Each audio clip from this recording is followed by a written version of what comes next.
Welcome to Sportsline Friday Night. I am Kevin Baptiste. He is John Eads. John, we have another abnormal Sportsline this week. Last week we had the torrential downpour week 1.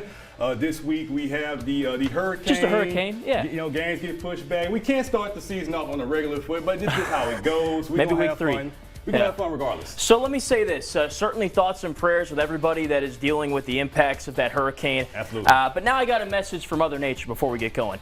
You made your point. You're hurt. You've had your shine. Really, there's been no shine. We're good now. Move on. Let us have some football. Let the kids have some fun on Fridays. Please. And for Kevin, myself, and Jacques, can we just, the stress level, keep it down for us here. There we go. All right, with that, let's go. First game of the evening, Central and Denham Springs over at Central High School. So they're actually renewing a little bit of a rivalry. Actually, it's a big rivalry. It's the Amite River rivalry, the 75th rendition of it, and it's the first time they have a trophy.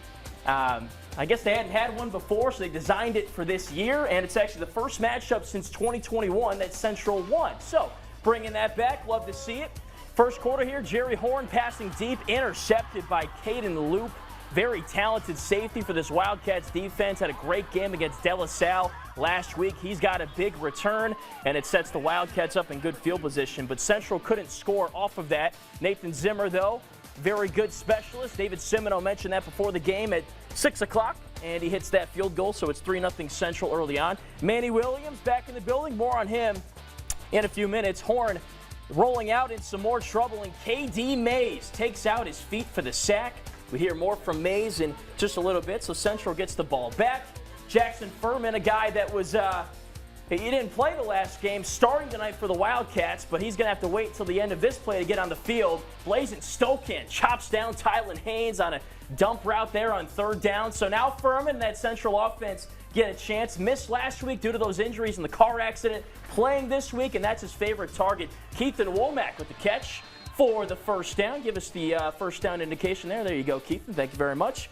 All right, so goal to go here. Furman, who's he going to? His favorite target. Right back to Womack. How about that catch? Jumping off a trampoline to get up high and catch it. So good, we've got to see it again. Here you go, in slow motion. Up top, give me that, bring it down. Really good hops there by Womack.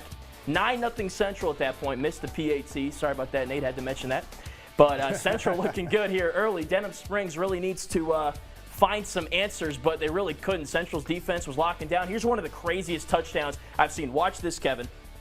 This is Tyron Williams bouncing off tackles. Watch his foot here. He slides the defender into the end zone and somehow found a way into the corner. They even took out the official in the process. That's one of the crazier touchdowns I've seen. Now, you thought they would just kick the PAT, but no. Furman to Rennell. Somehow he makes this catch. Bats it up to himself, taps the feet. Let's see that one more time. Watch the feet here. 2 down.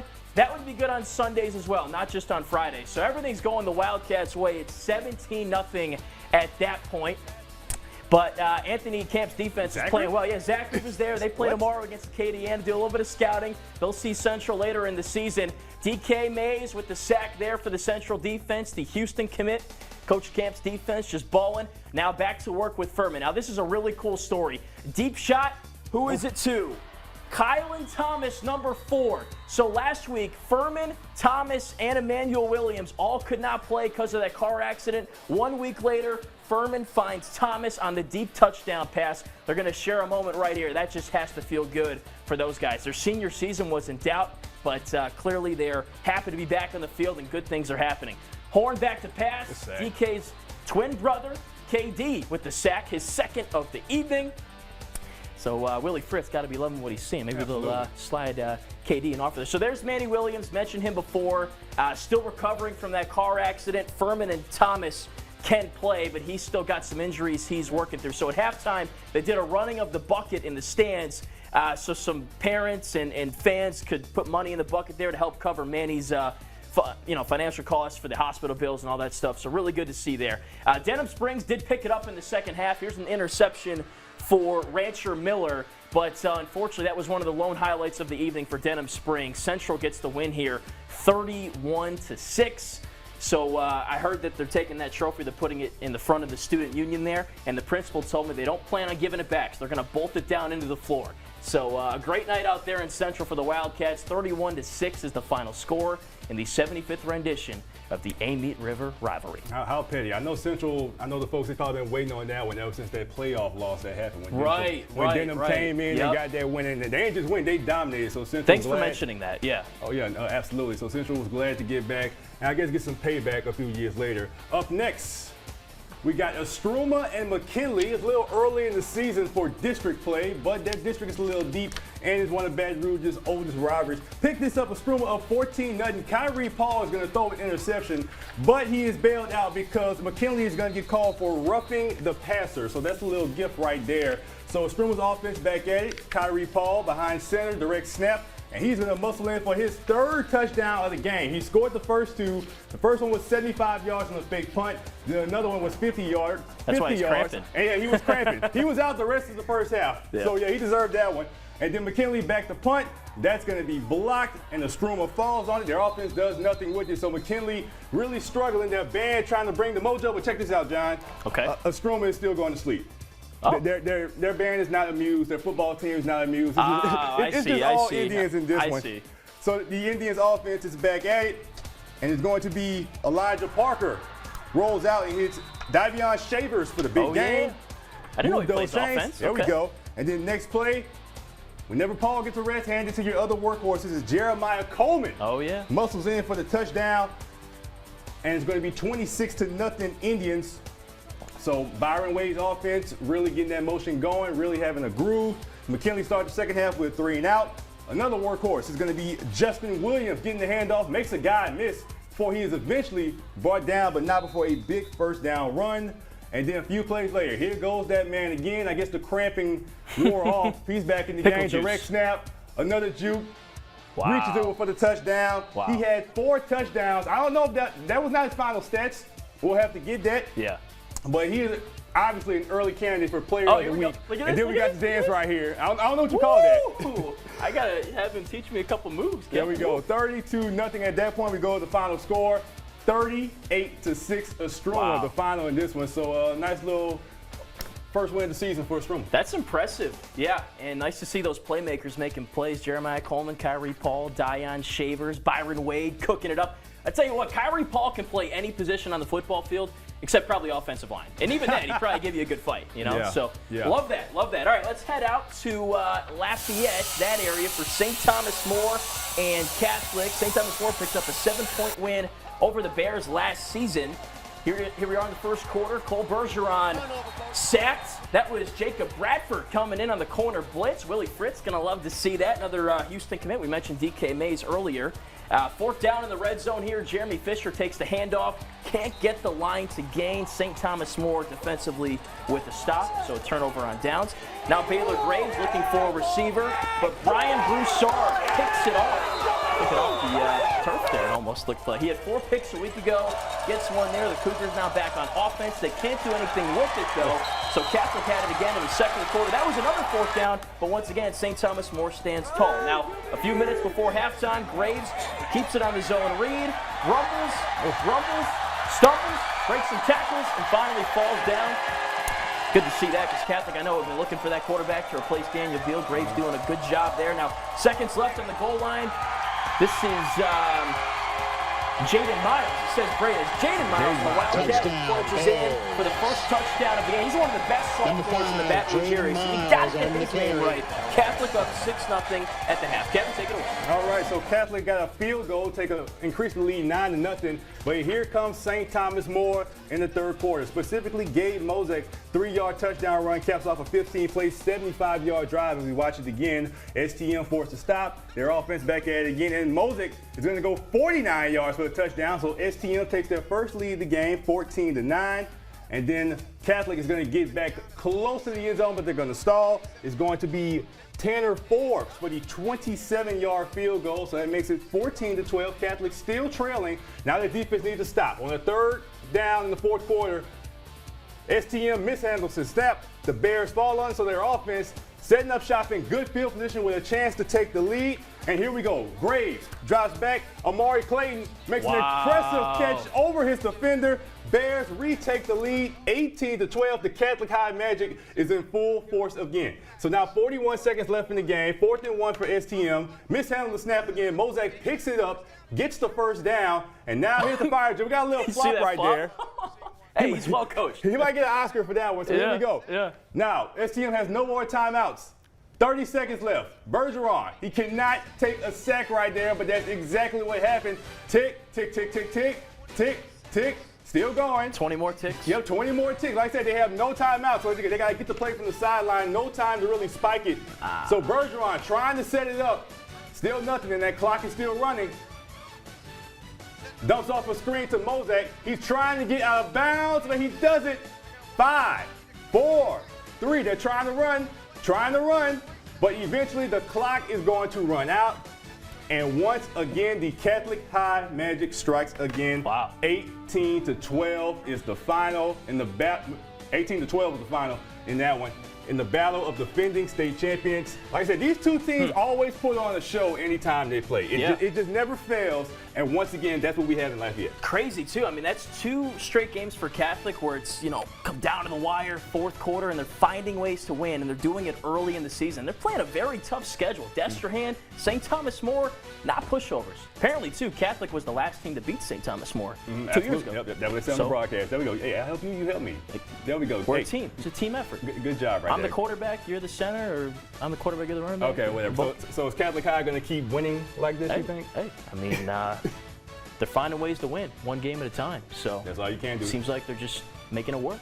So, all right, big win for Catholic there. Okay, so now it's time to announce the first recipient of signed football by Harold Perkins Jr. for the most sacks by a defender in the Baton Rouge area in Week 1. Just to give you a reminder, Dr. Pepper teaming up with Harold Perkins Jr. for the Make That Sack tuition program is what it's called, and what it is an award for one high school senior up to $10,000 in tuition at the end of the season.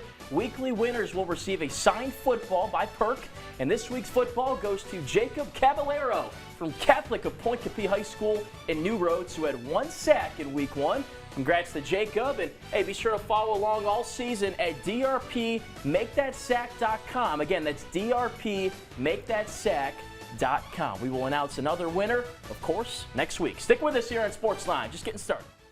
All right, a little district action here for St. Michael and Terra over at Olympia Field. The Warriors got a nice win against Episcopal, or I should say they lost a close game to Episcopal last week. It could have gone either way. But here we go. First possession for St. Michael. This is Deontay Campbell, who had a big touchdown run against the Knights.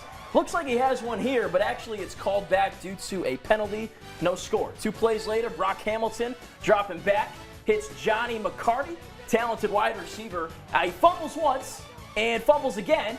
Johnny, I'm sorry, this is a bad highlight for you, but we got plenty more good ones for you coming up. Finally recovered, though, by St. Michael. And I guess maybe because of that, Coach Leger is like, why don't we run it? We got John Martinez, so we might as well hand off to him, and that's why. Trucks over a defender and somersaults in for a touchdown, 6-0 St. Michael. First play of the next possession, Hamilton. I guess we're going back to the pass here. And Johnny, here you go. Good highlight, buddy. Throwing deep to Mr. McCarty, 40 yards on the post route, and a touchdown. There you go, buddy. Pointing back to the sideline. Hangs on to the ball this time, as James DeGraw writes. 13-0, Warriors in front. Now Terra trying to make a comeback. Jaden Dixon throws to Jeffrey Allen, and he's brought down to the 3. So a nice game there. The Trojans in business, but on 4th down here, Dixon pumps, lofts deep, and is intercepted. Threw it into double coverage. Hayden Evans, the guy that makes the basket catch there in the back of the end zone. Moving ahead to the second quarter. Going back to Martinez. This guy is certainly going to be a contention for All-State nominees this season. That's a 10-yard touchdown run, 20-0 St. Michael at that point. Now, later in the second quarter, the day was really just getting started for Big 24. He worked hard all summer for this big senior season, and he is really a talent. Takes the handoff, looks like a inside zone, 1 cut, and he's gone. Fights through a couple tacklers there. I should say it wasn't a touchdown. 20 yards on that run. My apologies. This time, Hamilton fakes. They give it to him so many times, he may as well keep it. It's probably going to work out for you. So that was apparently a touchdown run, but there was another flag on the play. Oh. So they took that one off the board. And this time on the next play, Hamilton says, Martinez, why don't you just take it there, Johnny? So he ducks in there for the touchdown from 3 yards out. 26-0 was the score at halftime. 46-0 is the final score. So nice bounce back win for St. Michael. That's more of what maybe I expected to see. Martinez scoring a lot of touchdowns on the ground, and Hamilton using guys like Johnny McCarty to score. Kevin's got a big game for you when we come back. We'll get that for you in just a few moments. Welcome back to Sportsline. We had a few of our local teams going to the North Shore today. Episcopal was supposed to host Northlake Christian at home, but that got moved to Covington. And the Wolverines ended up scoring first in this game. Their quarterback, Luke LeBlanc, called his own number. The two-point conversion was good to make it 8-0. Jacob Bird's going to put Episcopal on the board with a 39-yard field goal, so 8-3 in the second quarter. Second half, here comes that Episcopal run game. Nathan Sanchez busts into the end zone for the first touchdown of the game for the Knights and made it 10-8. And then in the late third quarter, stick with what you know, a little misdirection. Sanchez gets the handoff, makes one guy miss. Tries to make another guy miss until the cavalry comes. He is brought down inside Northlake Christian territory. And then you feed another one of your workhorses, Reed Chauvin. Gets the handoff, the multi-sport athlete, and he makes some moves before he is brought down for the first down. And then you go back to that man, Nate Sanchez, touchdown into the end zone. Final score in this one, 31-16 Episcopal. So a nice little start to the season for the Knights, 2-0, and we'll see if they can keep it rolling next week. Interesting, because I know Nathan Sanchez is an explosive wide receiver. Cool to see him taking some handoffs, though, and he's making plays. Absolutely. How about that? And we're back after this.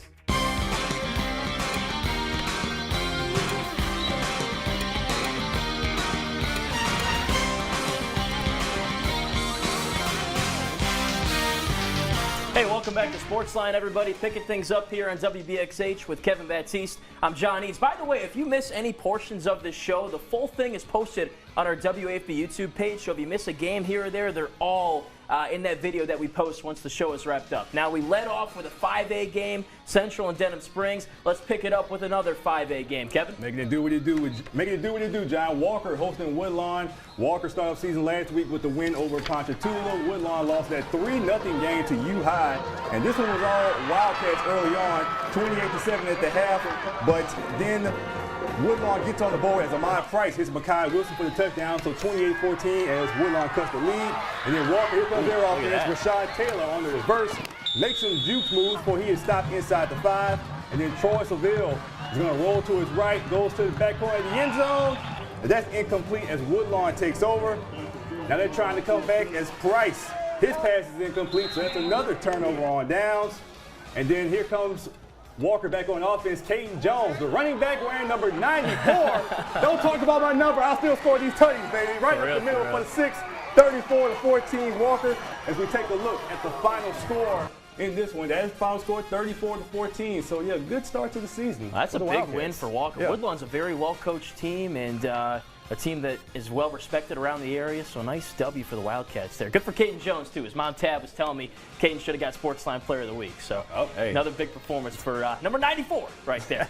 All right, moving across town, Parkview Baptist and Prairieville. The Eagles with a tough loss to Denham to open things up, so Stephon LaFours and company looking for some get back, I suppose, in this game. Noah Graves at quarterback, hands off to Grant Gautreaux. He finds a hole and walks away untouched into the end zone. 8-0 Parkview Baptist after a 2-point conversion, so off to a good start. 3.5 left here in the first quarter, and after a Prairieville 3-and-out, the Eagles are back on offense. Graves steps up in the pocket, throws a little bit of a wobbler, but it don't matter because Brock Como can catch everything. 26-yard touchdown for the Eagles, and they're rolling early, 15-0, the first of the season for number 14 there. After another stop, Parkview with the ball again on offense. This is Logan Sorrell, a Denham transfer. Takes the handoff, right back to 14. Stop and go. See you later. One more guy to beat. Wow, that was disrespectful. Reaches over the goal line, touchdown, 22-0 Parkview. And Como is going off. I thought I'd see some of that last week. I guess he saved a lot of it for week 2 here. All right, 2 minutes left in the second quarter. Parkview attempting a 42-yard field goal. Gavin Higgins booting it. And it's good. Wow, he hit plenty of legs. That would have been good from probably 55 or something like that. 25-0 Eagles. Seconds left in the first half. The Hurricanes on a drive. This is Charlie Green quarterbacking. Screen pass to Tyshawn Smothers.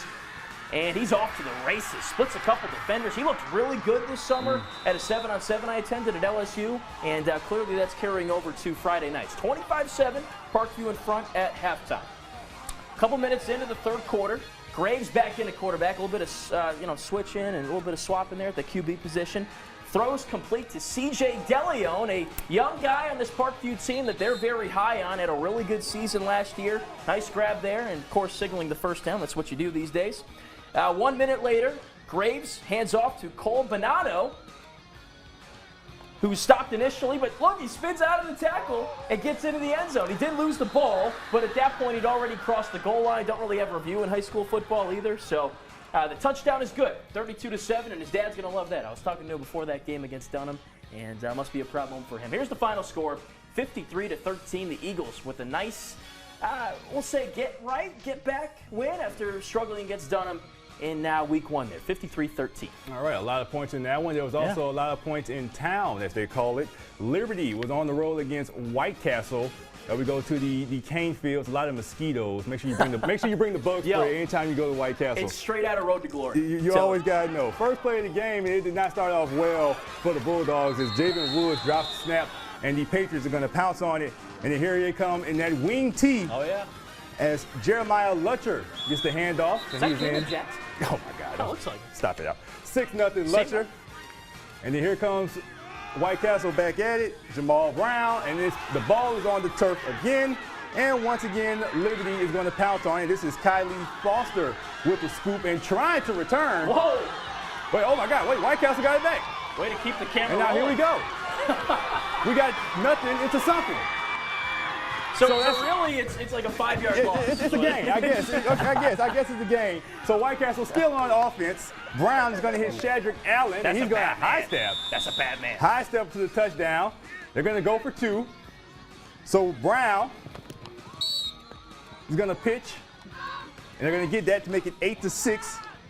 But Liberty, they're right back at it. They walk in for the touchdown. And now they're going to go for 2. This is going to be Lutcher again. Yeah, he's so at 14-8. Big half. Now the Patriots offense is back at it. They finally threw the ball. That's Lutcher. Again, he's just doing everything, and give it to Lutcher. In those cleats, you got to ball out, right? I mean, give it to him again. So that make it 20-8 Liberty. So this game just has a little bit of everything. Sure. So like I said, John, there's only 1 or 2 reasons to show kickoff return. This is your catchphrase. Turnover or what? Well, if Shadrick Allen's returning it, I'd say a touchdown. Well, there you go. He got nothing but green grass in front of him, and he is going all the way for the house call. So 20-14, White Castle still trailing, but it's just something about Liberty and that wing tee and Jeremiah Lutcher again. Wow. This guy looks like he has another nomination for Player of the Week. Navy, Air Force, and Army have all entered the chat. Yeah, 26-14, Lutcher. And then it's going to be Brown again for White Castle. So 26-20. Like I said, a lot of points in this one. Is it even halftime yet? No, I don't even think it's halftime. This is Dedrick Welsh. This is Dedrick Welsh right here for the touchdown. 32-20. Right here is Dedrick Welsh. 2-9. 2-9.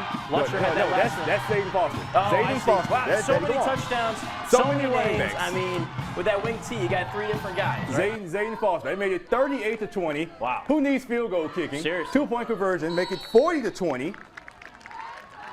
So Liberty's back at it again. A lot of 3 and outs. Man, Lutcher, strong contender for Player of the Week, Yeah, Kevin. I'll tell you what, every time I look at the yeah. screen, he's running away for a touchdown. Yeah, he is going to be. We're going to get a lot of emails about him this bet. week. I know it's coming. And Liberty goes for 2. Bryce Preston on the keeper. And then how about another one for these running backs? Oh, there's a double handoff. What? Dude. Oh, come on, 12. Oh, no, he got turned around. That's like that. nasty. It's like that Barry Sanders highlight right there. Zayden Foster touchdown, 54-20. What was the final score in this one? Oh, my goodness. Wow. 72-26 is the final score. Disregard to halftime. That's a lot of points. Yeah, I could see Brandon White and his basketball team putting up 72 on the hardwood like the Patriots did, state champs. That's nuts, though. You scored 72 running the triple option. What was their shooting percentage? How many free throws? 72? That's kind of low for them, honestly, so pretty low percentage. But wow, that's a big win for Liberty. That new coaching regime has come in, taken over, and they're doing a great job. All right, in the wing T offense. We'll try to top that one after the break. Really good quarterback duel over at Live Oak High School. Elijah Haven, our reigning Sportsline Player of the Week, and Kingston Johnson for the Eagles. Here he is back to pass, but he is sacked. Harrison Malik in the backfield. I made sure to ask him how to pronounce his last name. It's not Malik, it's Malik. Here's Haven, loading up, going deep, and there's his man, number 7. He had a bunch of touchdowns last week. Trevor Hayman down the sideline there for the touchdown. 7-0 Tigers, and now it's 14-0. Haven with a strike to Tyler Sotile. 14-0 Denham at that point. What was the final score in this game? 27-10. The Tigers get the victory on the road at Live Oak. So Neil Weiner and company off to a really good start. That's a Live Oak team with a very veteran defense and some explosive playmakers. Kingston Johnson, Calvin Erson, Dallas Mattingly on the offensive side, but they win by 3 possessions out there on the road. Only going to get better for Denham Tigers. Yeah, all right, man. Let's go to Capital and Iberville. This game was held at Scotlandville. Let's go straight to it. Capital with the ball. Cameron Wilson is going to throw deep to Deion Dixon. Nice little high point right there. He's brought down in a goal-to-goal situation. And then a few plays later, it's going to be Kendrick Harris getting the handoff and fighting his way past the line for the touchdown. PAT was no good. 6-0 as Capital takes the lead first. And then Iberville back at it. Theo Gunn gets the end around. Nice little game for the first down. Move those chains. Yep, point to him, tell him. I like those uniforms. Brooks. Oh, yeah, me too. Ashantis Brooks, handoff.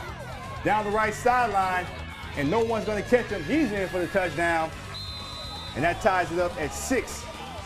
He had a really good game last week. I think he had 150 yards, a couple touchdowns. Yeah, he probably had 150 in this one. Yeah. Well, we know. And then, here we go. Dunn gets another end around, and he's going to go down the left sideline for the touchdown. And Iberville is going to go for 2. Not much field goal kicking in this one. And they convert the 2-point conversion. So 14-6. The boys from St. Gabriel getting the early lead. Then an onside kick from Iberville, and they recover it. Wow. So, all right. So that's those high school rules. You don't have to tell the refs you're doing it ahead of time, right? Not at all. Yeah, which is how it should be. Forget the NFL. All right, and then Brooks again gets the handoff. He makes his way towards the end zone for a touchdown. Iberville increases their lead 20-6. And like we said, no field goal kicking, so go for 2. And Brooks is going to finish where he started, 22-6. So everything going good for Peterville's team. But Capital, they're not out of it yet. As Harris gets the handoff, makes a guy miss, makes another guy miss. He's going to try to go to the other side of the field, but he is stopped short. But all of his hard work does not go to waste as Harris is going to end this drive with the touchdown. And they're going to go for 2. They got it. So it's 22-14. Got a nice little offensive showdown between these two teams. Offensive coordinator's least favorite letters, P-A-T, Kevin. There we go. And then Brooks says, this is my night. And he gets the handoff. And it's a foot race, and no one's going to catch him. Touchdown, 28-14 at that point. Iberville, 34-26. We got a lot of shootouts. Hey, a lot of points. We're going to have a hard time picking a player of the week, Kevin. A lot of these guys are balling out, and certainly not a week for defense, maybe not for the specialists either. Good to see, though, from Capitol High, fighting back and doing well there after struggling in week 1 against McKinley. All right, we got Crowley and Catholic Point Capee. Beautiful drone shot here. Shout out Josh Meeks. This is really good stuff, man. I want to take that drone for a spin if you don't mind. Parker Jewell here, number 7, big fella on the handoff, picks up a nice chunk inside the 5-yard line on Point Capee's beautiful football field there at Energy Stadium. He did the dirty work, may as well be rewarded for it with the touchdown. Jewell left side, walks in there, 8-0 Catholic Point Capee. And Jacob Caruth off to a good start there.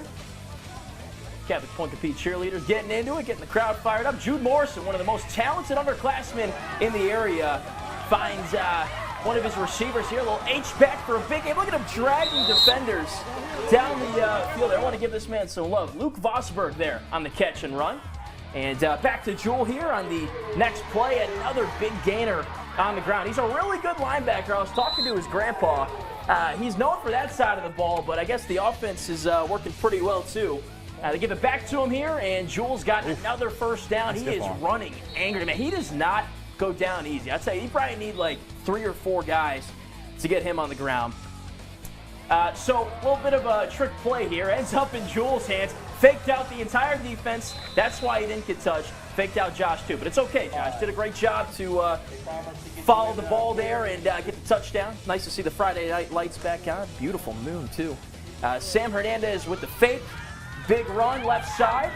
And this is a 4th and long. He comes up just short of the sticks there. Maybe 1 yard shy. Got to bring the chains out there to measure. I guess it would be Catholic Point Capee ball. Jude Morrison on the keeper. He's done enough of handing off and passing. He wants to take it himself. The disrespect is real. Down inside the 10. That was a dirty little stiff arm there from Jude. Brooks Caps on the end around here. Another really good senior for this team. Runs in for the touchdown. Catholic Point Capee in full control. 54-12. It's kind of a cool story there. Guys like Jewel, Rory Lambert, Brooks Caps, they played together growing up. Now it's their big senior season. They're hoping for big things, and that's a big win right there. Certainly a memorable one for the boys. 54-12, Catholic Point Capee. The Hornets with the win. All right, so after the break, we're going to stay in Point Capee Parish. Down the road in Livonia, a rivalry was renewed. All right, welcome back to Sportsline. We have another rivalry renewed.